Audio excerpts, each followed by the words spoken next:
From EU Archives, a look back at Roger Moore's career as the best Bond. Adjectives almost fail to do justice to Moore's speaking voice. It's a purr coated in honey and caramel and molasses. He is 81 and has a leathery tan.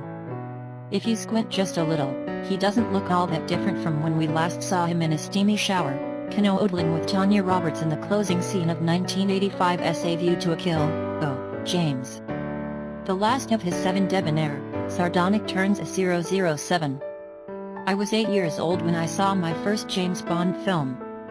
It was the summer of 1977. I consider myself blessed by the timing. The Spy Who Loved Me was not only the best Bond movie Moore ever made, an opinion he shares, by the way, it was also thanks to the luscious Barbara Bach and the steel-toothed giant Jaws, one of the best films in the series. Moore was the first Bond one knew. Like anyone who grew up in the 70s, I'd later catch up with the older Connery films on TV. But they didn't compare. They just seemed like smudgy Xeroxes of the Bond I'd first seen in the theater. And where was the fun? Sure, Connery was more dangerous, rougher around the edges, deadlier with a Walther PPK. But Moore was lethal from 10 paces, armed with nothing more than a cocked eyebrow and a saucy Bond MOT. And if there was some sort of sexual double entendre in that Bond MOT, well, all the better for an 8-year-old. Moore had the good luck to play Bond during the last gasp of the Cold War. Often the plots were needlessly Byzantine and downright absurd. The outer space love story involving Jaws and Moonraker comes to mind. But most of Moore's Bond flicks were catnip to boys who hadn't discovered girls yet. In Live and Let Die, he got entangled in Caribbean voodoo. In The Man with the Golden Gun, the villain had a superfluous nipple. And in For Your Eyes, Moore played 007 more times than any other actor. By rights of possession, he owns the part. Connery appeared in only 6, if you exclude the unofficial and embarrassing 1983 comeback Never Say Never Again. I doubt even Connery wants to include that one. And as any apprentice-level 007 aficionado knows, there were also the Blink and Miss George Lazenby, 1 film, the place-holding charisma vacuum Timothy Dalton, 2, and the so suave he was almost blend Pierce Brosnan, 4.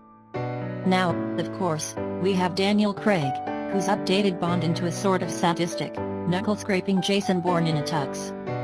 He's serious, flawed, and, if you ask me, kind of a drag.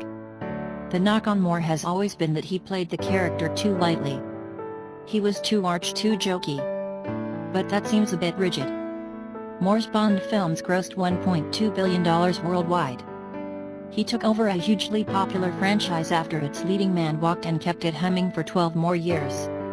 As far as I'm concerned, Moore is, was, and. When I explain this to Moore that the Bond you'll love first is the Bond you'll always love most, he seems genuinely touched. I think he even calls me dear boy before turning to Kristina and saying, "Darling, get Sean on the phone." He needs to hear this. After ordering a couple of insanely expensive hamburgers, Moore and I dig into his 00 legacy. Moore is aware of his lightweight, also ran reputation within the Bond universe. And he's actually damn proud of it.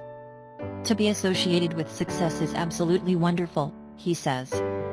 If my first one, Live and Let Die, had not been a hit, people might have said, oh, he was the poor fellow who only made one, which is unfortunately what they say about George. Moore has just published a new memoir called My Word Is My Bond. The timing is no accident.